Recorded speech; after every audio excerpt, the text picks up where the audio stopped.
Mm.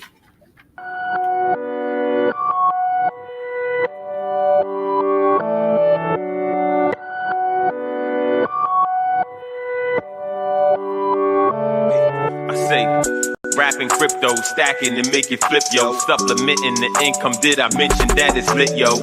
Spitting the truth out, struggle to pick the new route. Tired of living from paycheck to paying bills where I lose out. So I'm investing, no time for the second guessing. Diversifying my cash, can leave all my eggs in one basket, I figure. So that's it, yo. Flipping, rapping the crypto, income producing admin, did I mention that it's lit, yo? I'm on the come up, these brothers getting they ones up, wanna run with us because we show a secure way to level up. I'm on that double dutch, it's a quick trip, NFT flip, check the number, I don't need friends. My payment system is so amazing, it came encrypted. It's privacy and security, that's what you were missing. Listen, this ain't no Wi-Fi, it's DeFi, sending currency on the reply, you wanna rewind this, to get a better understanding, know that welcome was the plan and taking steps to money management. That's how we handle it from peer to peer in the clear. So anything weird couldn't interfere here. All right, y'all already know what time it is. It's your main man, HUTCH with my brother Blockwolf.blockchain, aka LJ, in the building. We have our special guest, Miss Gemini, the artist, in the building, ladies and gentlemen. Hello. How you doing? Thanks for having me. I'm doing amazing. Thank you for asking me. No problem. I'm gonna throw it over to my brother LJ. What's going on, bro? Man, oh man, oh man, what is going on, ladies and gentlemen? It is another edition of Rapping Crypto, and of course, this is a special edition, ladies and gentlemen. This is actually on a Saturday this time, but I mean, we're super excited about this. For those of y'all who are going to tune into this when this airs, man, we're super excited about this interview. We've been working hard and working for a long time to make sure we coordinated this. We want to make sure we got it done right. So, ladies and gentlemen, when y'all see this, man, I really, really hope y'all enjoy it. But in the meantime, in between time, I'm not going to get on a tangent because, of course, y'all are in for another banger. Of course, it's going to be a Hall of Fame episode. But HD, go ahead and take us into it, man. All right, man. So I'm going to kick it off. So the real artist Gemini, how did you get your name? You really want to know? Yeah. Well, so when I was like 20, okay, so we're going to go back to, young Gemini. I'm 30 years old now. This is when I was 20. I was actually a dancer and my name was Gemini. So I just kept that name all the way up until now. People know me from my music as Gemini too, but primarily everybody knows me because I was a dancer back in 2015, 2014. Yeah. Okay. Well, I guess we're gonna jump straight into it. What brought you into blockchain? So you spoke about being a dancer. So what got you into that realm? Honestly, I'm gonna start from the beginning because I kind of like just stumbled upon being in the blockchain by way of Chicago Crypto Bully. But before I got a mentorship from him, I was in the BWO. That was with Chris Cole, 19 Keys, and some other gentlemen, I think Minex as well. And they had like a crypto sector that they were teaching, not in the expertise of my mentor, but they kind of briefly were discussing it. And I was very interested because I was like, wait, what are you talking about? Like, I'm confused. What is going on? So if ever I'm confused about something, I then want to learn even more about it. So one of the people inside of that Discord, his name was Wine. He kind of put me on to a couple of different things. And so from there, I got introduced to Chicago Crypto Bully from watching Black Magic 363 on YouTube. He had him on as a special guest, and he was going into depth about DeFi, self-banking, and he had me at that point. So I had purchased one of his boot camps, probably one of his first boot camps that he ever has done. It was like an 8-hour boot camp, and from there I've been locked in ever since. That's probably man, Chicago Bully, man. He been affecting the game a long time, man. So we gotta give him his flowers as well. Absolutely. Absolutely. So yeah, that's how I got into the blockchain, and really, I do want to shout out to Nadi as well, because Naughty. right, because he was the one who introduced me to NFTs. Also Daz, you guys had her on here too. So Nadi and Daz introduced me to NFTs, how to create them, why they were important, and so when I started studying, blockchain, crypto assets, and I learned about NFTs, and I am an artist, that was my first thing I started tapping into. So shout out to them too. Nice. Man, that's Gentlemen, good just, people. while we're giving those folks them flowers, of course, we have not been able to get the Chicago bully on here just yet, but ladies and gentlemen, I'm telling y'all in due time, ladies and gentlemen. But big shouts out to Daz BN, big shouts out to Nadi. We have definitely interviewed both of them, and they have come on and dropped gems in regards to NFTs as well as a slew of other things in the space. So y'all make sure y'all go back and check out those episodes. But go ahead, HD, my fault, bro. No, I was going to ask you, how did the blockchain influence your music career? That's a very interesting question, because I instantly, when I heard Nadi, because he does music too. So when I heard him talking about it from the aspect of you can, mint your music on chain, I'm like, what? Like what? Like, what do you mean I can mint my music on chain? Yes. And so when he said that, he started breaking it down. And what introduced me and intrigued me the most was the fact that it was strictly peer-to-peer. It wasn't like I had to go and I had to sign up with somebody and they had to get a cut of, anything that I'm going to be getting, and all the things that comes with, having a label or trying to sign to somebody and things of this nature. When it's strictly just peer-to-peer, I was really messing with that. I don't want to cuss on this channel, but yeah, it's free. that's what intrigued me the most, to put my music on the blockchain, was just peer-to-peer transacting from that point. Yeah, so I was fucking with it. Oh yeah, most definitely. Man, that's what we try and tell these artists all the time, man. This blockchain is something serious, man. Right. Control your own aspect, control your own lane, and make your own money. Right. And then the fact that it is also transparent, right? So everybody sees what is going on. We know that the blockchain, they have a private blockchain. The bankers have a private blockchain. But when they made a public blockchain, right, like the Bitcoin blockchain, and then we have Ethereum, things of this nature. Now we have solutions to a lot of consumers or retailers or artists or business owners problems when it comes to transparency, security, and, again, the transacting with your peers instead of having someone in the middle. There's no more central authority. We're doing it's just strictly, on we the people. I'm all about the private side too, but in this aspect, as far as transacting publicly, so everything is on record, right? Right. So I'm glad you did that.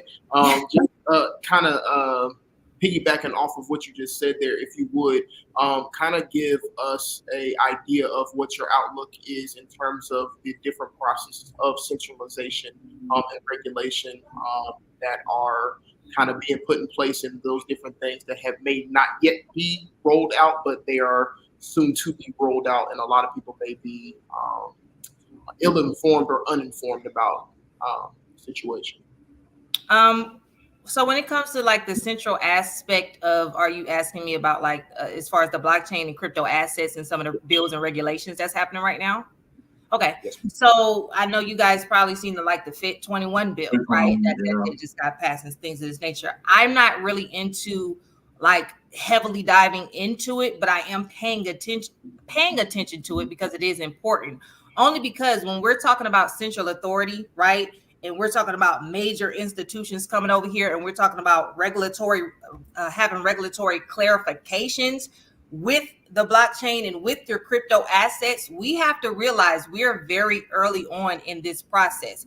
So if you're a person like us who has been investing in some of these crypto assets that potentially has an exponential to, give us generational wealth, some people may not be on that side of the fence if, or when major institutions coming over here, because you have to realize everything is not going to last forever. So I can have 100 million tokens of XRP and somebody at 50 cents, and somebody comes in. Now the institutions are here. It may be $5, or it may be $10. It may be a higher price to actually get in. So what's going to happen is these institutions are going to be buying people out of their positions. And I think that's one major effect that's going to happen to people who are not paying attention to what's happening with this global shift in financial banking right now. The entire financial system is shifting from one paradigm to the next paradigm. So if have a family member, or if I have somebody and I'm trying to, hey, get into crypto, I'm trying to let you know this is another way out of this is another way out of you being in I don't want to say cahoots, but you being the central authority of, right, these people that we're not getting along with as far as our security and our finances. Because if I go to the bank, right, and I say, okay, I started a business and I want to get a loan from whoever, and they reject me, right, we now have a solution to that, because now we can go to the blockchain and we have different applications on chain that is allowing us to lend, borrow our own collateral, right? So that way we can build ourselves up to give ourselves a loan, even if it's small, if it's large, whatever type of capital you have, you still have that ability to do for yourself. So we're getting out of do it for me. Now we're getting into it's time for us to do it ourselves. So when we're talking about going back to these bills that are being passed, like Maxine Waters, she's a part of the Financial Association. She's heavily influencing, CBDCs. So I call that an invasion of privacy tokens. So would you rather have an invasion of privacy tokens get passed, or would you rather be able to set yourself up now, properly prepare yourself for what's yet to come? We see what's happening in China. We see what's happening in different countries. Everybody's, it's not going to happen to the U.S. citizens, right? If that's what you consider yourself, you subject to that title. But it's not going to happen to the people that are over here, right? Oh, no, it's happening, but they're doing it in a way where they're not forcefully feeding it to you. They're doing it with these bills that regular people are not going to pay attention to, because we're not taught to read. I work in a school system. Kids cannot read. I can say that because I actually work with some of these kids. They have taught these children how not to read properly. So when we were taught sound stuff out, A, B, C, ah, ba, B, D, stuff like that, they're not teaching that way anymore. They're just skipping them on. So when it gets to the 5th grade and you say, hey, can you please read me something on the board? The kids can't even read what's on the board. And I said, what grade are you in? I'm in the 5th grade. That's a major concern. So when you're talking about bills, you're talking about contracts, and when you're talking about these things, our generations after us are not going to be able to understand. They're the ones that's going to be heavily have to be adapted to what's yet to come, right? So if they can't read, they can't understand these bills, and it's getting passed right now, and we the people are trying to get certain people in the loop of these things. It's just going to be real hard. It's going to be very hard for that generation to even have some sort of power, right? But us, if we have kids, our kids is going to be financially fine, right? Or your children might be financially fine, right? Because we're studying, we're paying attention, we're in the know now, instead of, I'm gonna just read that later. I have a lot of people who come to me all the time and say, hey, Gemini, can you teach me about this, or can you teach me about that, or can I get a one-on-one with you? And I say, please don't come to me if you're not going to take it seriously. If you want to do a one-on-one, you would just go ahead and get the one-on-one. You're going to wait 12 months. It's so many different things that are happening simultaneously super fast. Because if you're looking at financial growth, financial instruments, implementations, transferabilities, all these things are happening at one time. You're missing valuable information now. I know I'm just running on with the 10. Oh, no. I know it's school to the, but all of this coincides. It's all the same track, my love. Keep telling them, please. Right. All of this is coinciding with one another. there's a reason why I'm in the schools right now. There's a reason why I started a nonprofit organization to get in where the kids are underrepresented, who can't read, who maybe don't have a computer, right? Maybe in a foster care. I'm trying to get to those kids because they're going to need it the most. But I'm going to let y'all ask me another question. Oh, no. We love it. LJ's in the school system now, and I'm in the prison system. So, woo, wee. Talk about it.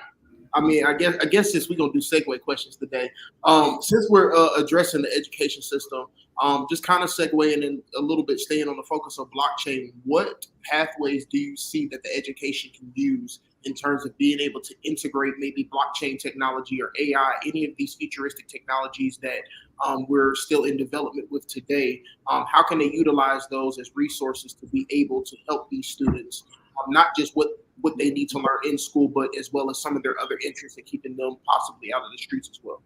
Right.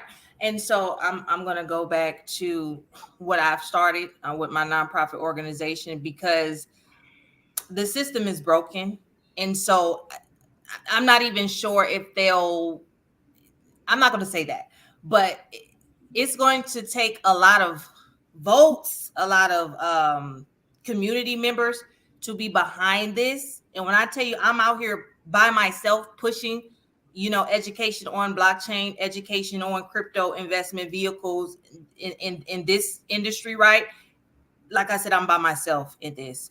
But I think it'll be essential for teachers, community members to get together on weekends to then, like how they do with the schools, right? They invite the parents out to vote for different things or vote for different grants to give to the kids for certain things. They need to start doing that with the new technology that's being implemented, right now, that the kids can utilize. There's kids that are very highly artistic. A lot of our children are artistic individuals. They're visual learners. They like to draw. A lot of the kids I teach, they love to draw. They love to be expressive. They like music. These are some of the things that they like to do. So when I had a student come to me, right, and she utilized AI to create her own book. She's only 12, right? She created her own book. She did that with generative, artificial intelligence, right? On her own. The same things that I do, the same things that she was already doing. I said, baby, you are ahead of your time. Little do you know, but she just needed a little bit of guidance on how to monetize this for her, right? Now that she's this young, she can create a business out of this, right? So how can the educational system implement something that's going to help the kids push forward the generation? They need to be able to understand what is blockchain, how is it, what's the use cases of the blockchain, right? To be able to then educate the students first. So first we need instructors. I'm going down the line. First, we need the instructors, the people that say, hey, I'm going to do this. Let's do it. Then we need the courses, the lessons, right? Then we may need the grant money to get the tools and the resources that we need for those kids, right? Then we need the parents on board to say, hey, I'm going to bring my kid out of X amount of days throughout the year, right? I have I teach the robotics program. So that's 180 days out of the school year. We can do the same thing with blockchain education.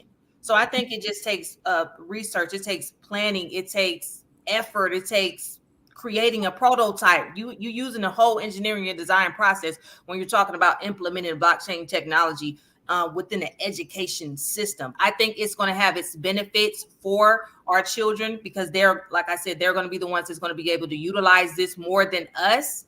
We're doing it for building the infrastructure for the children to be able to utilize, basically, right? I hope I didn't go all over the place when I'm talking. No. You're right on point. You're right on point. But I see myself, and all of this is nonprofit. So I'm not asking the parents for money. I'm not asking anybody for a dime, right? I had my son create a book, and I said, hey, if you want to donate to him, showing you he can write a book on his own. He didn't use AI. It's no shade, right? He didn't use AI. He wrote the book himself. He created it on the Kindle himself with my guidance, of course. I taught him how to then convert it into the IPFS file, right? How to then send that metadata and have it on the blockchain and mint it himself, then create the visual art because he's an artist. He loves to draw. So then he created that in Blender, something else that I do, right? Then he was able to say, hey, mom, how about we do a fundraiser? They can donate to our, nonprofit organization to then get some of the tools and the computers and stuff like this, even cold storage wallets for the kids, if they supersede in the courses. So we just did the fundraiser. And so that's a way to teach kids too. Just have them do hands-on things to see how this is going to be utilized for them. They say there's nothing better than to experience it yourself. If they don't have any experience in it, you can talk a kid head off all day, but they got to be in there doing it themselves. They got to learn how to operate it and transact on it. That's the only way they're going to be able to learn. That's facts. Because I got my little 5-year-old in here now learning how to play Roblox on the computer. Yeah, literally. And even Roblox is a segue to the metaverse, teaching him how to build in the metaverse, teaching him what it essentially looks like if he wanted to create his own in-game assets for something and then monetize that. So I'm just thinking of ways for the kids to be able to not only create, be educated, have a plan, right? Their own blueprint, a business blueprint to show somebody, and then be able to monetize it. Because at the end of the day, the kids like what they like. And if you want to build something, baby, you have to learn how to manage now your funds. Now you have to learn how to manage your time. So it's just a plethora of things that also come with, for me, how I see that education can be implemented with teaching blockchain. That's dope.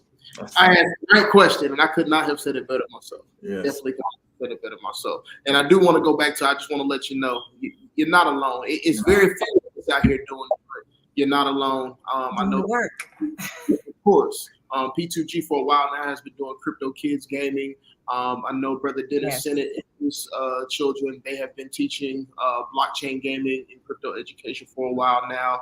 I myself have been partnering with the Web3 Renaissance movement, helping them build out their Stop Squad Web3 program for kids. So there's a couple of different things that are, I genuinely feel like here in the next 10 years, a lot of us are going to basically be in positions to be able to help the people genuinely, because it's a really good spot to be in. And it's not just, just for the profit margin or anything like that. It's genuinely for being able to push the education and teach it the right way. Because like you mentioned earlier, there's a lot of things that are coming, and a lot of people aren't going to be able to pay attention to it because they're going to be told what to do rather than setting the precedent of what they're going to do. So this is really times.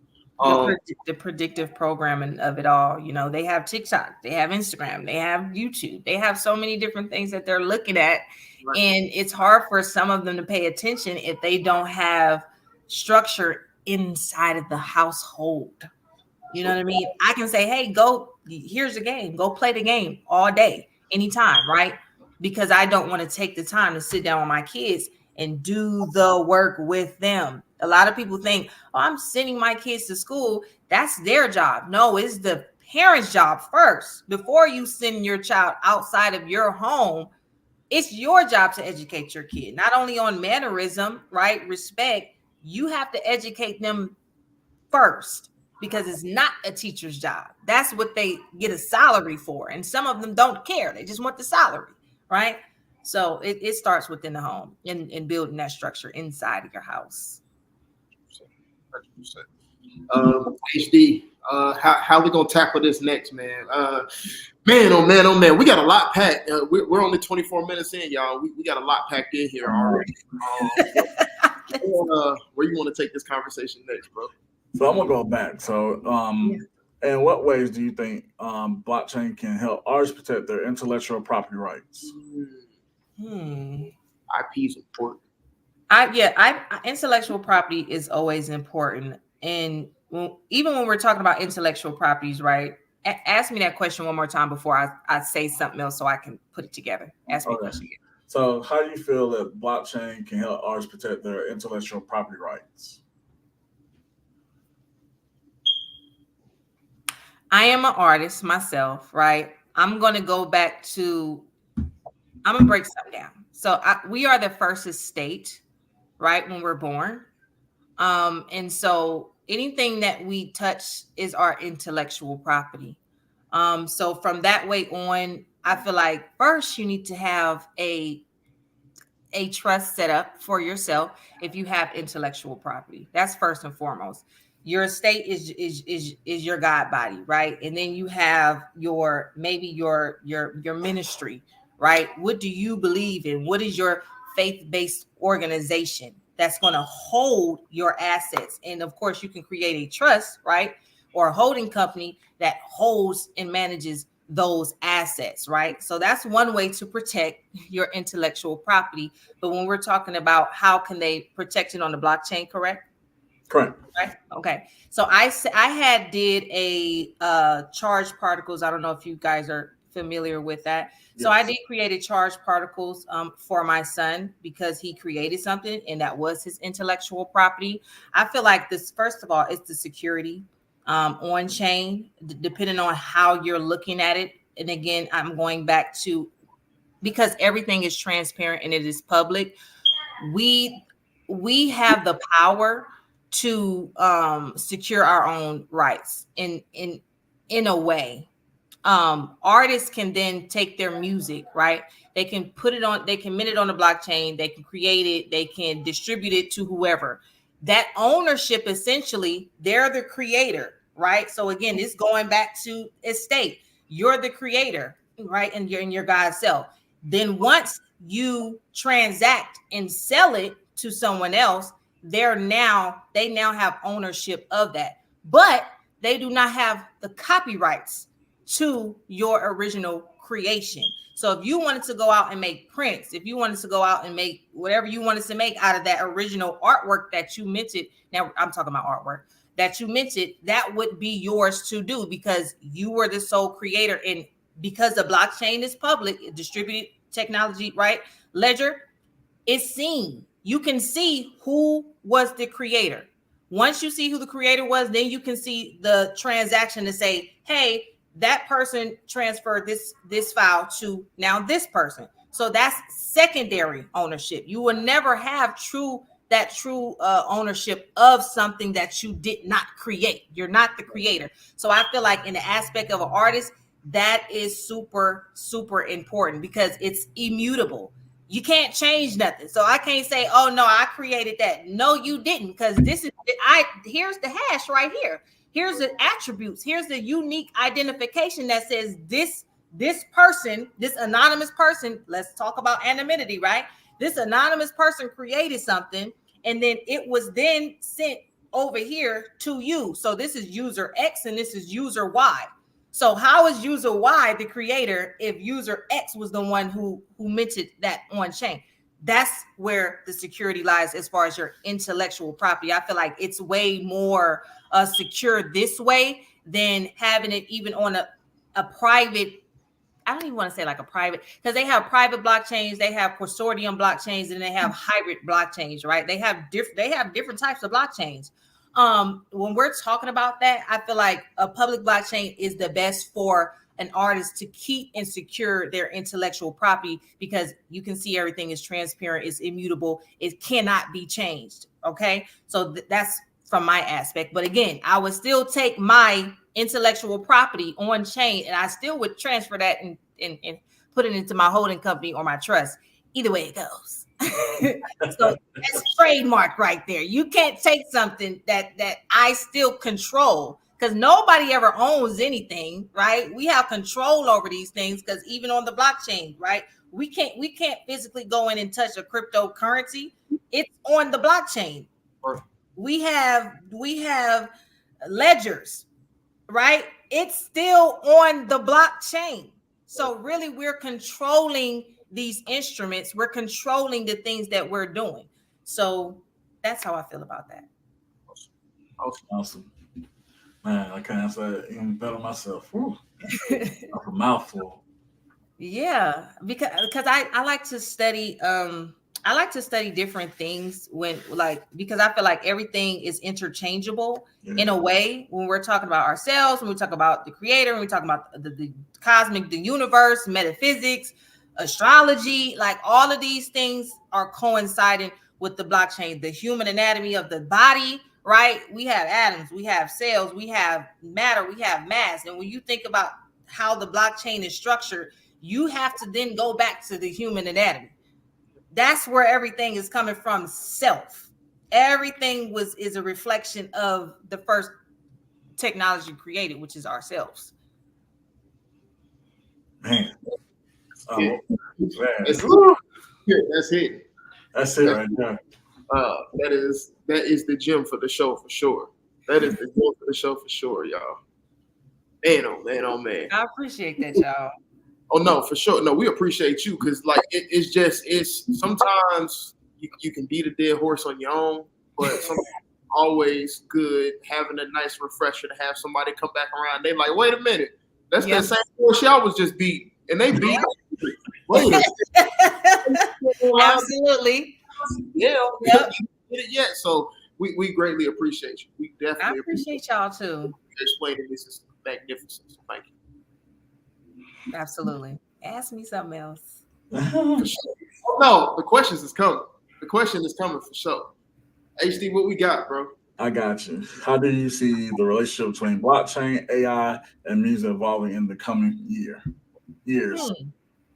So we know it. We know what Drake just did, right? When he went with the beef with him and Kendrick Lamar, and he made a artificial intelligence song utilizing Tupac Shakur, right? We see how that ended up. I feel like it's going to be everything has cons and pros to it. So when we talk about blockchain, we're talking about artificial intelligence, and we're talking about music, we have to be very careful because I make music when I get downloads. Some people, everybody makes their art a different kind of way. I'm a different type of artist. I'm not like selling myself like, hey, I'm over here. I'm an artist. This is what I do. Right? No, I usually sit, I meditate, I have downloads. I'll write it out. I'm a very good writer. I love to write.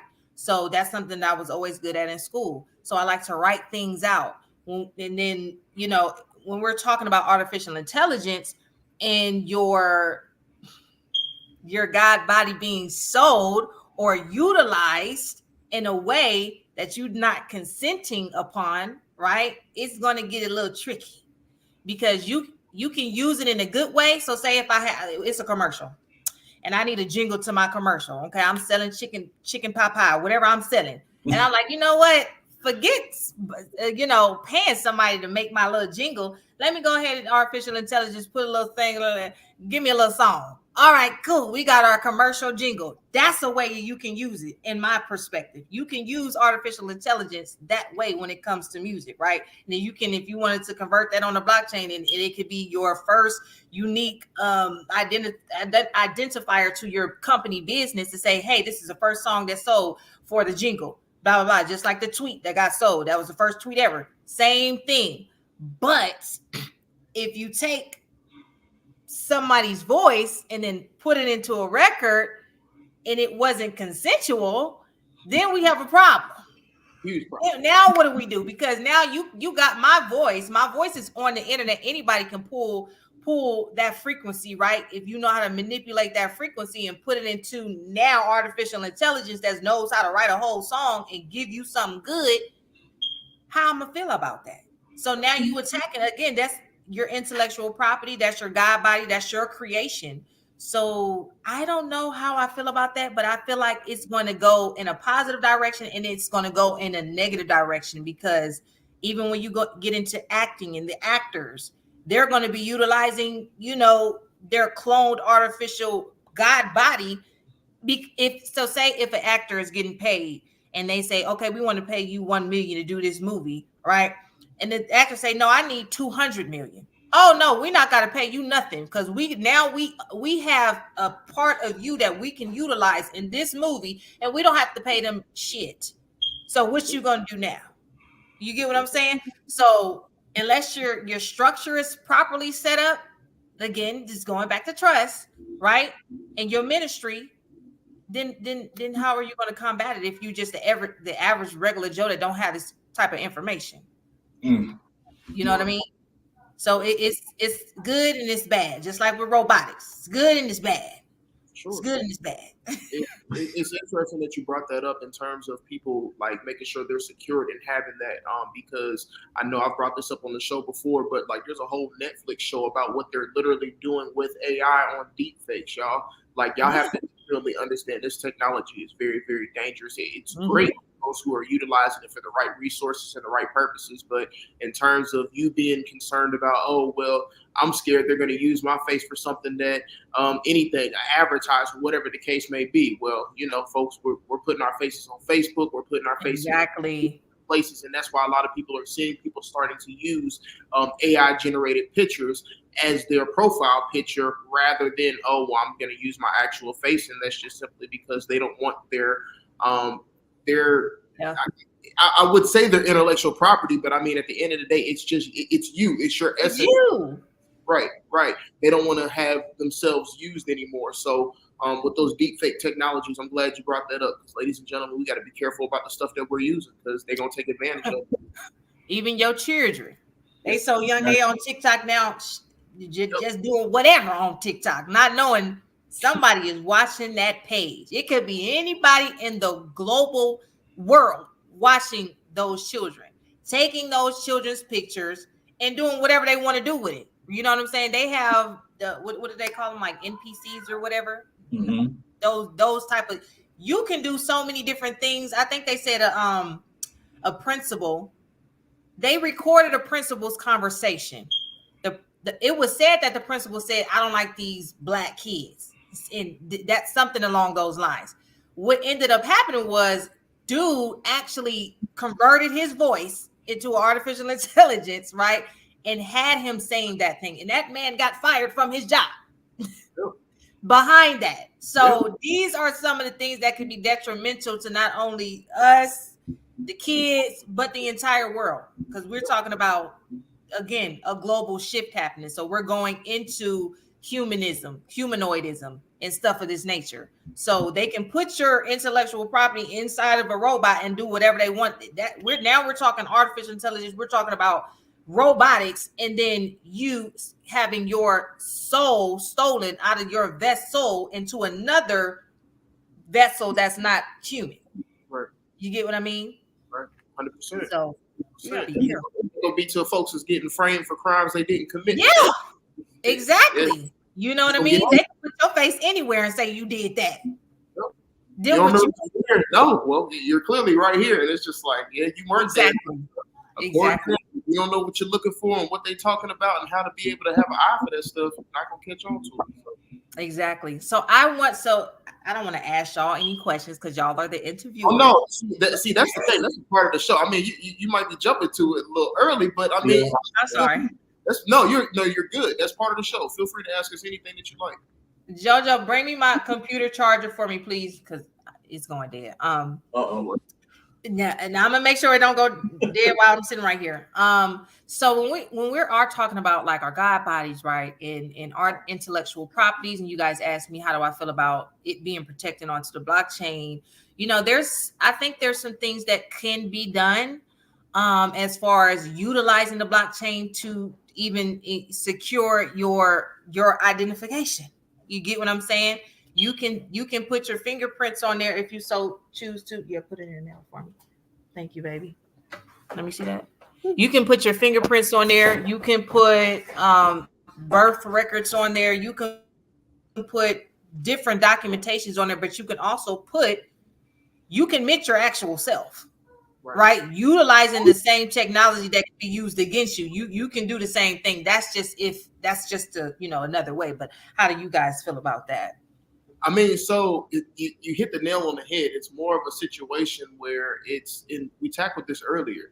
This space is so fresh and so brand new that we're all pioneers in this. So if that's and I mean, ladies and gentlemen that are going to be watching this, don't get it twisted. They're already going to be getting ready to start putting medical records on there. Absolutely. I was about to say, if anybody hasn't heard of XRPH, there's healthcare systems in place on the blockchain, ladies and gentlemen. gentlemen. So understand that these are things that are already in place. You just have the freedom to be able to beat a lot of these people to the punch. So ideally, whatever it is that you ideally feel free and comfortable with in terms of, I don't want them to take advantage of this, beat them to the punch. And once you have that ownership on the blockchain, and once you have that protection with trust, I don't want to necessarily always say you're guaranteed, because listen, ladies and gentlemen, if these people want to find a way, they're going to find a way, but you want to protect yourself as best as possible.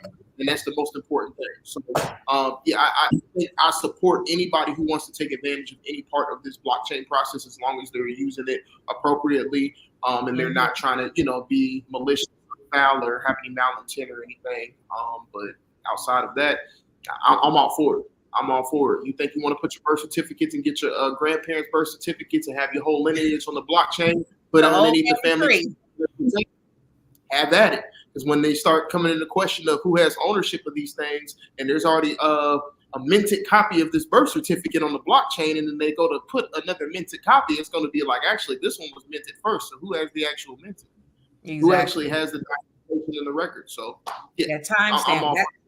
That's the benefit of it being a public record. So when we go into our state's county of records and stuff like that, JoJo, it's not plugged in, baby.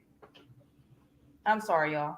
When we go into our county public, record system, they give us a hard time. JoJo, come here, sweetie. They give us a hard time. I've been there. I've tried different things depending on your state. They will give you a hard time to put certain records on, on the public record. I need you to give me that orange cord right there, because it's not plugged in, and I don't want this to die. Give me that orange plug right there, baby.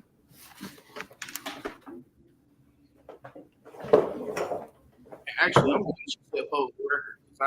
In addition to that, HD, you're probably going to say this, but making sure you got those blockchain domains in place. That is another basically putting yourself in position to say, hey, okay, cool, I have this domain, I can connect these things to this domain, and it's specifically putting this domain, and that domain is secured by that actual structure for whether it's you, your family, whatever the structure that is that's set up. But if you go to like Unstoppable right now for artists, they got a thing called AJAM, and basically it gives you a private IPFS, and you can mint it to a unstoppable domain. Fire. So we have so many different things that we can be utilizing to protect ourselves before big institutions come over here. And I don't want to say it's going to get centralized. I feel like they can build upon a network, right? Because everything has already been created for us. But they will be coming over here. They will be transferring titles, deeds, real estate, all different types of things. Maybe want your name too, your lineage. Did we see what happened without the blockchain and what happens, to us on an everyday basis? So why not get ahead of these people and get ahead of the curve and do it yourself? I have all my children. I only got 2 kids, but I have both of my kids' names. I've already protected those names. I've already protected certain documents for my kids. I've already protected certain trust documents for my kids, and it's available for us. So please utilize it at your leisure. Please. Yep. And I hate being an advocate for this type of stuff, but go secure some of the names that's on the blockchains, because these big institutions gonna come sniffing and knocking for theirs. And yes, they are. What it works is, there's always a price to get something bought or sold from another private wallet, but it's just all about what you're going to accept for that offer. So keep those things in mind as well, and don't use that against your cousin that you can't stand. It's like, I'm about to go buy a block. You have to come get it from my cousin Jimmy. Right. So not your cousin, but some of these bigger institutions, like, I'm just being real, that's business. Yeah, of course. Not even your name, even your address, even your home address. Yes. It's another thing. You can mint your address. You can mint somebody else's address. You know what I'm saying? And they have different applications where you can do that, but you can actually just do that yourself as well if you know how to do it. You know what I mean? And going back to even the domain names of buying big corporations and big retailers and things of this nature. I was watching an interview with Lil' Kim, and she was talking about, oh yeah, when when the internet first came about, somebody bought my name, and it was one of her. I think it was Lisa Left Eye that had purchased her name for her. But just imagine if somebody else was to have purchased Little Kim's name, she would have had to pay for that. She would have had to pay for that. And I think because that was like a recent interview, I'm like, well, do you not know that's happening again? No. Somebody already got your name. Somebody already got your name, and it's not Lisa Left Eye. Rest in peace. Rest in power to that amazing woman. But baby, they already got you over here. They got big corporations, JP Morgan's, Bank of America, you know, PNC Bank. They had everybody got already. Sure. It was too early, and everybody was doing hella minting on these names. So people was already ahead of the curve getting all these names. I got a couple of names too, and I need a pretty penny for them. For sure. That's how I gotta go. So real quick, before we jump into, I know we're probably gonna get about a question or two in before we get ready to wrap this thing up with the top 10. Miss Ruby, if you want to go ahead and lead us in with our commercial, we'll go ahead and take a quick break real fast, y'all.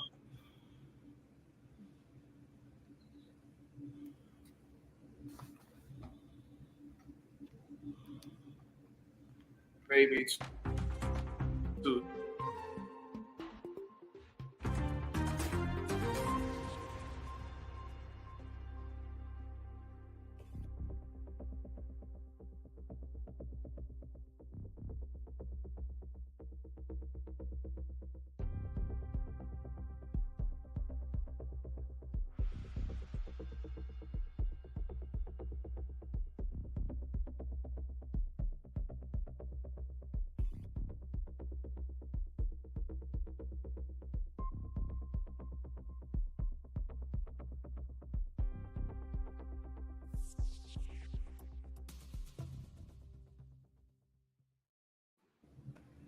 Yes, indeed. Yes, indeed, ladies and gentlemen. And that commercial break was brought to you by the P2G Networks.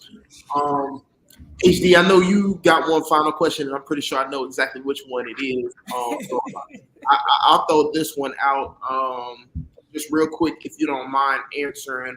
What was your favorite NFT that you bought, and what was your favorite NFT that you sold? Well, I'm gonna start with sold because I'm a creator of NFTs. So the favorite one that I sold was the first ever one that I ever minted on chain, which was called it was called Money Moves, and I believe Chicago purchased it and Naughty purchased it. So I had only created 2 of those, and the fact that those 2 were the ones who purchased it just made it my favorite NFT. So my favorite NFT purchase, of course, was Chicago Crypto Bullies Bootcamp. On that's how I got started in even learning or being able to articulate and explain certain things that I'm able to explain to you guys even on here. So that was one of my favorite purchases of all time on the blockchain. Shout out to him. Most definitely. HD, man, what you got for the final question? All right, so final question, and really I got 2 final questions. What is your favorite metaverse? And then I'll ask a question after that. My favorite metaverse. I don't think I even really have a favorite metaverse. I'm gonna just say the one that I got. I don't even want to say that. Okay, let me say. I have land. I have a building being built right now in Crypto Voxels, which is connected to my nonprofit organization. So I would say that only because that's where I'm going to be showcasing for my students to come. It'll be a library on top. It'll be the school inside of it. And then it'll be a free education on the outside with my YouTube videos and stuff like that. So right now I'm gonna just have to say Crypto Voxels because I'm able to utilize it, on different levels for my business.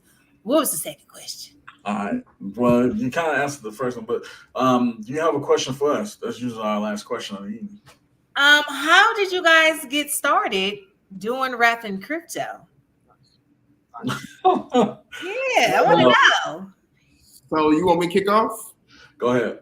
Man, oh man. So 2019, my daughter was on the way, and I'm trying to figure out different things to get into. So I started dealing with stocks, trying to look at different investments. And of course, okay, I was enjoying it. And then my brother down here told us, hey, you need to definitely be checking out cryptocurrency. So We actually got into crypto via an organization which will keep nameless, but it was one of those projects where, all the beautiful people in blockchain always say you haven't really got your feet wet in blockchain till you've dealt with a couple of rug pulls and scam projects. So, of course. that was my first experience with cryptocurrency, was that organization.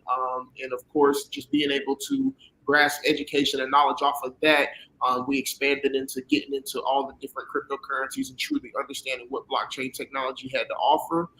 In that process, my brother came to me and said, "Hey, I know we're really fresh into this and new, but we're so excited about it. And we're picking up so fast on it. We're already teaching people and talking to people and trying to get people into it. Yo, we need to have a show and tell people genuinely about what's going on with this, and just specifically speaking, how we can help artists who are basically creating music stop having to sign these 360 deals." And I'm like, all right, you know what? I think this is going to be a really good cause. So he approached me. I went with the flow, and 4 years later, we still standing. But in this whole process, it's been a beautiful thing. Just having the interviews that we've had, the people that we've had come on the show, we've been able to network and just being able to have conversations with so many different people. And of course, like I go back to that beating the dead horse thing. It's one of those situations where in a lot of different areas and professions, if you hear the same thing over and over again, it just one of those, I don't want to hear it no more. Every time I hear reaffirmations of different things in blockchain, it just gets you, it reignites the fire and gets you fueled up again. So most definitely. HD. So how y'all got started was basically 2009. I was in my dorm room, read the article, is Bitcoin the new next new money? And I was like, I don't want to send my money through Western Union, so I skipped that phase. So got into 2016, was at work, saw on the news article Bitcoin hit 20K, nearly slapped myself. But then after that, 2018, got into, like you said, this company, and I met my producer, Ruby Thomas, and basically I was like, you know what, and I brought my brother LJ on, and I also got my brother shout out Mario Ponju Nation, and he usually come back, but so we all came together, and basically I thought of the concept Rapid Crypto because I was like, I love Nipsey Hussle. I've been a Nipsey Hussle fan since 2008 when he had the Hard Knocks TV interview saying that he won't buy big jury, he's gonna buy asset, buy land and property and stuff. So I was like, you know what? And start kicking the plays, and I started Nipsey and being on the blockchain and stuff. So that's when I started gravitating more to it. Okay. Thank you guys for sharing that. And shout out to Nipsey. Okay. We might have to bring the old intro back, with this little cutscene. For sure. So, that was definitely huge, and I'll piggyback off of that. That was definitely a huge motivation for us. And it was actually funny. I had heard Nipsey Hussle's music and everything, but genuinely just hearing and looking at some of his interviews and like him talking about blockchain and things, it wasn't until after he passed away that, Brother HD was like, hey, check out some of these videos. And I was like, I definitely love the concept, and I see why you have so much passion behind it. Mm-hmm. So, for those of y'all who are willing to go back and check out some of our first videos, the intro, it hits home because it genuinely was a huge fuel to the fire for us, especially after his passing. Yeah, I remember that like it was yesterday. Yeah. My wife was like, "Why are you crying so hard?" I was like, "Nipsey died." I remember that like it was yesterday. I was driving, me and my friend, and she called me, and we was on the freeway. She was like, "Oh my God, Nipsey died," because I knew I was a dancer, so I knew mutual people who had ties to him, so they called me and they were sad, and so it was just a big deal down here in California. So yeah, rest in peace to the God. I'm originally from Georgia, and I was like, man, even though I'm from Georgia, I was always listening to Cali music. Yeah. I'm from Athens, by the way, not from California. Athens, Georgia. Shout out to home of the Bulldogs. I see you. Yeah. I appreciate this time, you guys. Sure. We appreciate you. We gotta do a part 2 because we didn't get to a whole lot of other stuff. Yeah. So we're gonna get a part 2 with you. Maybe okay. I was about to say before we get off of here, man, we gotta wrap this thing up the right way, man. You already know what time it is. Got to get the top 10 in, bro. I got to. This evening is brought to you. The top 10 is brought to you by the P2G Networks. We are not financial advisors. We just go over stuff that we love to research and share to you guys. All right, bro, LJ, back to you, bro. All right, cool. So kicking it off, and Sister Gemini, if you'd like to jump in, you're more than welcome. What we basically typically do is go down a list of 10 different cryptocurrencies that people can basically take the liberty of checking out, and it basically works as our top 10 for the show. So starting off at number 10 for me this week, I'm going to do Tron. HD, number 9, what we got, bro? I'm going to go Raven. Okay, bet. Number 8, Sister Gemini, you want to jump in? I'm going with Reddick. Did you say, what did you say? Raven. Oh, I'm going to say Reddick. Okay. Reddick Corn. Perfect. Man, number 7. I'm going to throw Osmosis in there. Coming in number 7, I'm going to throw Osmosis in there. Number 6, what we got, HD? Number 6, I'm going to go Chainlink, bro. Okay. That's Chainlink. Okay, bet. I got you. Number 5, Sister Gemini, what we got? I'm going to go with Stacks. Okay. Them Satoshis, I hear you. Yeah. 4. Hey, man, big shouts out to Collar Coin, man. Big shouts out to Collar Coin. A lot of people haven't been paying attention to what's been going on, but I'm telling you, ladies and gentlemen, big shouts out to Collar Coin. That tied number 4 at this week with XRP as well. So make sure y'all check that Collar Coin. But number 4, I'm gonna tie that with XRP. Man, so number 3 for me, I'm gonna go, since I'm a metaverse guy, I'm gonna go OVR. Okay. All right, bet. Sister Gemini, number 2, what we got? I'm gonna give it a little deep in, and I'm gonna go with Fetch. Okay, bet. Okay. Well, coming in at number 1, since we're talking about artistry and music this week, I'm gonna throw Audience in there at number 1. There we go. Throw Audience in there at number 1 for sure. Big shouts out. And Sister Gemini, I know we got a few minutes left on the show and everything. If you would like to kind of lead in to talk to how the people can basically get in contact with you and check you out and everything. If you want to lead in with your audience link, tell them a little bit about that, and then go into some of the other ways that they can get in contact with you and support you. Of course. So if you guys want to hear my music, if you want to check it out, I do have an audience page. It is Artist Gemini on there. You can find me on there as far as all my music goes. I have sold individual NFTs, but of course they're all sold out. But I will be coming back on the ordinal with an ordinals real soon. But as far as Twitter, it is DA Artist Gemini on there. So the Artist Gemini on Twitter. If you ever want to check out or tweet me and see what I be talking about on Twitter. Sometimes I be talking shit. And